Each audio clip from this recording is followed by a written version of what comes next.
ರಾಮನಗರ ಜಿಲ್ಲಾ ಯುವ ಕಾಂಗ್ರೆಸ್ ಅಧ್ಯಕ್ಷರಾಗಿ ಸಿವಿ ಚಂದ್ರಸಾಗರ್ ಆಯ್ಕೆಯಾಗಿದ್ದಾರೆ.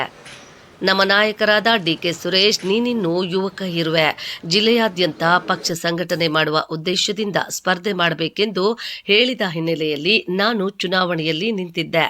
ನನಗೆ ಜಿಲ್ಲೆಯಾದ್ಯಂತ ಸುಮಾರು 20,000ಕ್ಕೂ ಹೆಚ್ಚು ಮತ ನೀಡಿ ಆಯ್ಕೆ ಮಾಡಿದ್ದಾರೆ. ನನ್ನ ಗೆಲುವಿಗೆ ಸಹಕಾರ ನೀಡಿದ ಎಲ್ಲರಿಗೂ ಧನ್ಯವಾದಗಳನ್ನು ತಿಳಿಸುತ್ತೇನೆ ಎಂದರು.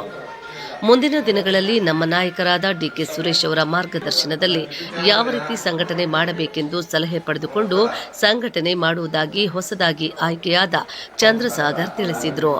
ಹಾಗೆಯೇ ನೂತನವಾಗಿ ಆಯ್ಕೆಯಾದ ಅಧ್ಯಕ್ಷರಿಗೆ ಅಭಿನಂದನೆ ಸಲ್ಲಿಸಲಾಯಿತು. ದಿವಸ ನಿನ್ನೆ ಸಾಯಂಕಾಲ ಜಿಲ್ಲಾ ಯೂತ್ ಕಾಂಗ್ರೆಸ್ ಪ್ರೆಸಿಡೆಂಟ್ ಆಗಿ ನಾನು ಆಯ್ಕೆಯಾಗಿದ್ದೀನಿ. ಈ ಚುನಾವಣೆಗೆ ನಿಂತ್ಕೊಂತ ನಮ್ಮ ನಾಯಕರಾದ ಡಿ ಕೆ ಸುರೇಶ್ ಅಣ್ಣವರು ಪ್ರಪ್ರಥಮ ಬಾರಿಗೆ ನನ್ನ ಕರೆದಿ ಸ್ಪರ್ಧೆ ಮಾಡು, ಒಬ್ಬ ಯುವಕ ಇದೆಯಾ, ತಾಲೂಕಾದ್ಯಂತ ನೀನು ಸಂಘಟನೆ ಮಾಡಬೇಕು ಅಂತ ಹೇಳಿ, ಜಿಲ್ಲಾದ್ಯಂತ ಸಂಘಟನೆ ಮಾಡಬೇಕು ಅಂತ ಹೇಳಿ ನನ್ನ ನಿಂತ್ಕೊ ಅಂತ ಹೇಳ್ತಾರೆ. ಅವರ ಆದೇಶದ ಮೇರೆಗೆ ನಾನು ಚುನಾವಣೆಗೆ ನಿಂತ್ಕೊಂಡಾಗ ನಮ್ಮ ಚನ್ನಪಟ್ಟಣ ತಾಲೂಕಲ್ಲಿ ನಮ್ಮ ತಾಲೂಕು ಹುಡುಗ ನಿಂತಿದ್ದಾನೆ ಅಂತ ಪ್ರತಿಯೊಬ್ಬರು ನಮ್ಮ ಕಾಂಗ್ರೆಸ್ ಕಾರ್ಯಕರ್ತರಿರ್ಬೋದು, ನಮ್ಮ ಸ್ನೇಹಿತರಿರ್ಬೋದು, ಸಂಬಂಧಿಕರಿರ್ಬೋದು, ಪ್ರತಿಯೊಬ್ಬರು ನನಗೆ ಸಹಾಯ ಮಾಡಿ 20,000ಕ್ಕಿಂತ ಅಧಿಕ ಓಟನ್ನು ನನಗೆ ಕೊಟ್ಟಿರ್ತಾರೆ. ಅದೇ ರೀತಿ ನಮ್ಮ ರಾಮನಗರದಲ್ಲಿ ನಮ್ಮ ಅನಿಲ್ ಅವರಿರ್ಬೋದು, ನಮ್ಮ ಚೇತನ್ ಅವರಿರ್ಬೋದು, ಭೂಷಣ್ ಅವರಿರ್ಬೋದು, ಇನ್ನೂ ಅನೇಕ ಜನ ಹೆಸರು ನಾನು ತಗೊಳ್ಳೋಕ್ಕಾಗ್ತಾಯಿಲ್ಲ, ನಮ್ಮ ಶಶಿ ಅಣ್ಣ ಇರ್ಬೋದು, ಇವರೆಲ್ಲ ನಮಗೆ ಸಹಾಯ ಮಾಡ್ತಾರೆ. ಅದೇ ರೀತಿ ನಮ್ಮ ಕನಕಪುರದಲ್ಲೂ ಸಹಾಯ ಮಾಡ್ತಾರೆ, ಅದೇ ರೀತಿ ನಮ್ಮ ಮಾಗಡಿಲೂ ಸಹಾಯ ಮಾಡ್ತಾರೆ. ಈ ದಿವಸ ನಾನು ಗೆದ್ದಿದ್ದೀನಿ. ಈ ನನ್ನ ಗೆಲುವನ್ನ ನಮ್ಮ ನಾಯಕರಾದ ಡಿ ಕೆ ಶಿವಕುಮಾರ್ ಅವರು ಹಾಗೂ ಡಿ ಕೆ ಸುರೇಶ್ ಅವ್ರಿಗೆ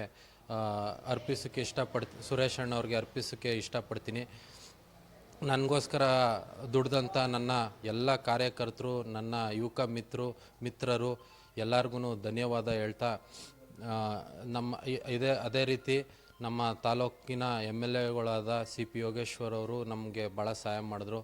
ಅವ್ರಿಗೂ ಈ ಮುಖಾಂತರ ಧನ್ಯವಾದ ಹೇಳ್ತಾ, ಯಕ್ಪಾಲ್ ಹುಸೇನ್ ಅವರು, ನಮ್ಮ ರಘುನಂದನ್ ರಾಮಣ್ಣ ಅವರು, ವಿಶ್ವಣ್ಣ ಅವರು, ಅದೇ ರೀತಿ ಬಾಲಕೃಷ್ಣರಣ್ಣ ಅವರು, ನಮ್ಮ ಮಹಿಳಾ ಘಟಕದ ಅಧ್ಯಕ್ಷರಾದ ಕೋಕಿಲ ಮೇಡಮ್ ಅವರು ಹಾಗೂ ಸುಮಾರು ಜನ ನನಗೆ ಸಹಾಯ ಮಾಡಿದ್ದಾರೆ. ಅವ್ರಿಗೆಲ್ಲರಿಗೂ ಧನ್ಯವಾದ ಹೇಳ್ತೀನಿ. ಮುಂದಿನ ದಿನಗಳಲ್ಲಿ ಡಿಸ್ಟಿಕ್ಕಾದ್ಯಂತ ನಾನು ಸಂಚಾರ ಮಾಡಿ ನಮ್ಮ ಸುರೇಶ್ ಅಣ್ಣವರ ಮಾರ್ಗದರ್ಶನದಲ್ಲಿ ಯಾವ ಥರ ಸಂಘಟನೆ ಮಾಡಬೇಕು, ಏನು ಅಂತ ಅವರ ಆದೇಶದ ಮೇರೆಗೆ ಏನು ಮಾಡಬೇಕು ಅದನ್ನೆಲ್ಲ ನಾನು ಮಾಡ್ಕೊಂಡು ಹೋಗ್ತೀನಿ. ಯುವಕರನ್ನೆಲ್ಲ ಜೊತೆಲಿ ತೊಗೊಂಡು ಹೋಗ್ತೀನಿ ಅಂತ ಹೇಳೋಕ್ಕೆ ಇಷ್ಟಪಡ್ತೀನಿ.